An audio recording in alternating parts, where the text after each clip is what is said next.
Hello and welcome to Together San Diego. Thank you for joining us today. I'm Paola Hernandez-Jayo from the San Diego Union-Tribune. Our guest today is Don Wells, Chief Empowerment Officer at Just in Time for Foster Youth, a nonprofit organization that provides a community of support to young people after age 18 who leave the foster care system without having a safety net or family to assist with their transition into adulthood. Welcome, Don. Thank you very much for being on the show with us today.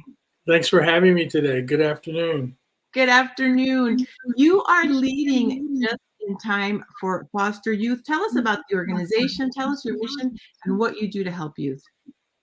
Well, Just in Time was founded by some volunteers almost 20 years ago. And the idea was that young people were leaving foster care without family support and without the preparation they needed to transition into adulthood. So it's really a community-based solution where volunteers at the very beginning, they help youth furnish their apartments by collecting money and collecting furniture from the community. And then it evolved over time where it was helping with furniture to set up those first apartments. It was helping youth go to college by providing laptops and printers, dorm supplies, and those kinds of things. It helped with financial literacy training and match savings. It helped with everything that a family would provide if they had that intact, healthy family and community. Driver's license, buying a car, everything you could possibly think of.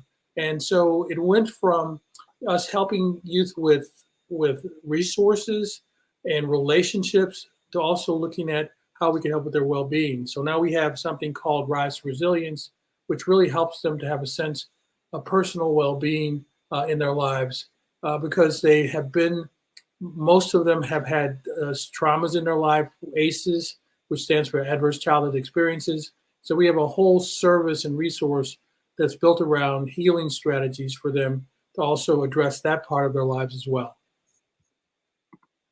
And Don, who is eligible for these services? If somebody, for example, is in foster care and they would want more information or know somebody who is, who would be eligible for it? So for most services for former foster youth, you have to emancipate at 18 from the foster care system. So we serve youth after they're 18, but you don't have to emancipate here in San Diego. You could come from LA or Denver, any place else, as long as you can show that you were in foster care.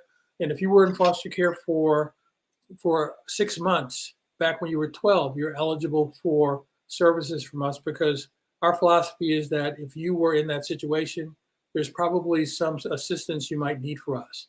So we ask people to have been in foster care at some point. Also, you have to be working or going to school or some combination, or you have to have a plan to go to school or to pursue employment, and we'll help you to do both of those things as well. So it's really very inclusive of young people, anybody who was impacted by foster care who was in that age range. And in fact, our window of service used to be 18 to 26, and that was really the cutoff. We tried to create a situation where young people would come to us for resources. We connect them with relationships and a community of support so that when they turn 27, they would be on their own and be able to thrive because they were confident, capable, and connected. But during the pandemic, when so many of our past participants were losing their jobs and losing their stability, we extended our service past 27 and started to also give services to young people who are 27 to 35. So now we serve that whole population, and we went from serving about 850 youth the previous year to last year we served almost 1,600 youth. So we doubled the number of youth we served during the pandemic. That's very impressive. Tell us a little bit more about the challenges that you did have during the pandemic. I know you took some extra steps to continue with your fundraising and also the way that you offer the services. Sure. So as I said, our whole thing is about connection. We think that being disconnected is the number one gap for young people. Resources are important, but if people don't feel connected and have a sense of belonging, those resources won't make as much of a difference. So during the pandemic, of course, everybody got isolated.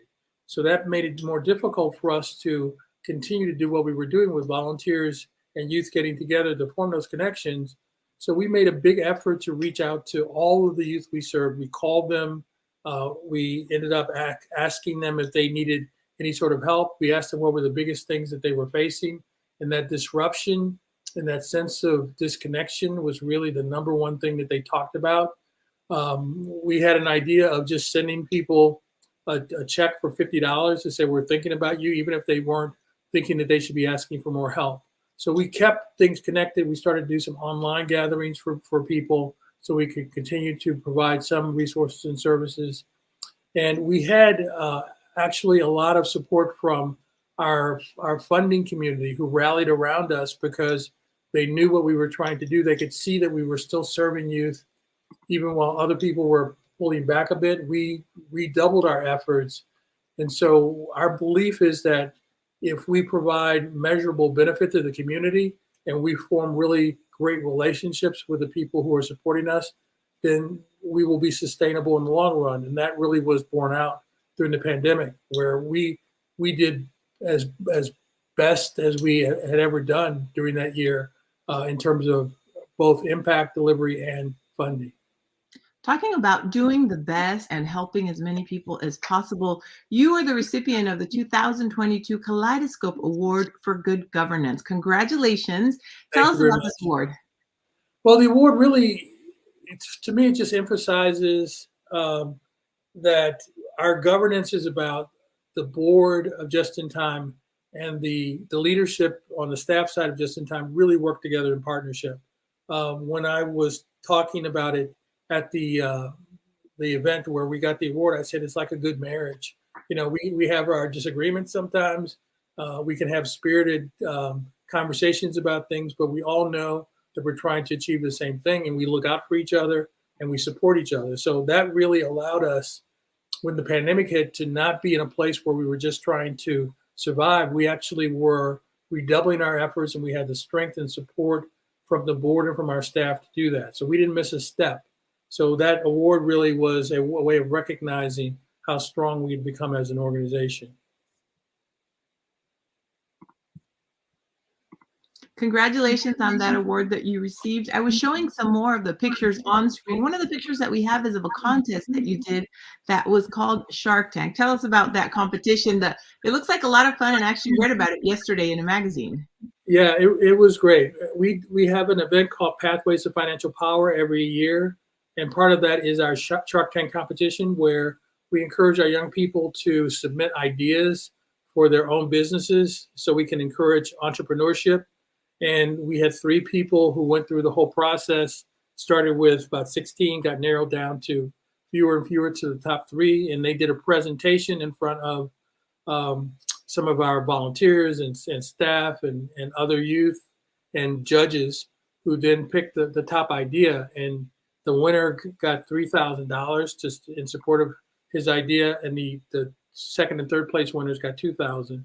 And next year, we think we found a funder who's going to elevate that even more and say that the people who get to the end, if they do a little bit more toward their ideas, they will be eligible to possibly get $20,000 in support of what they're trying to accomplish. So it's just a really good way to have people start thinking outside the box, not be just in thinking about traditional jobs, and really spark innovation, which is one of our core values at Just in Time.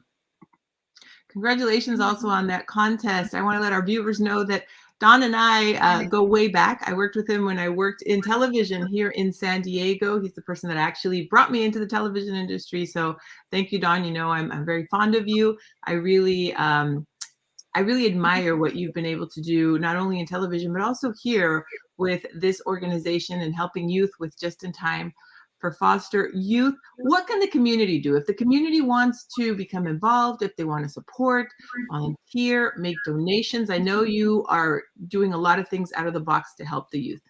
Right. So on our website, which is jitfosteryouth.org, you can find all kinds of ways to support us. Financial support is always welcome because, again, we want to provide those resources for youth, but building that community, that ecosystem of relationships and opportunities is really just as important.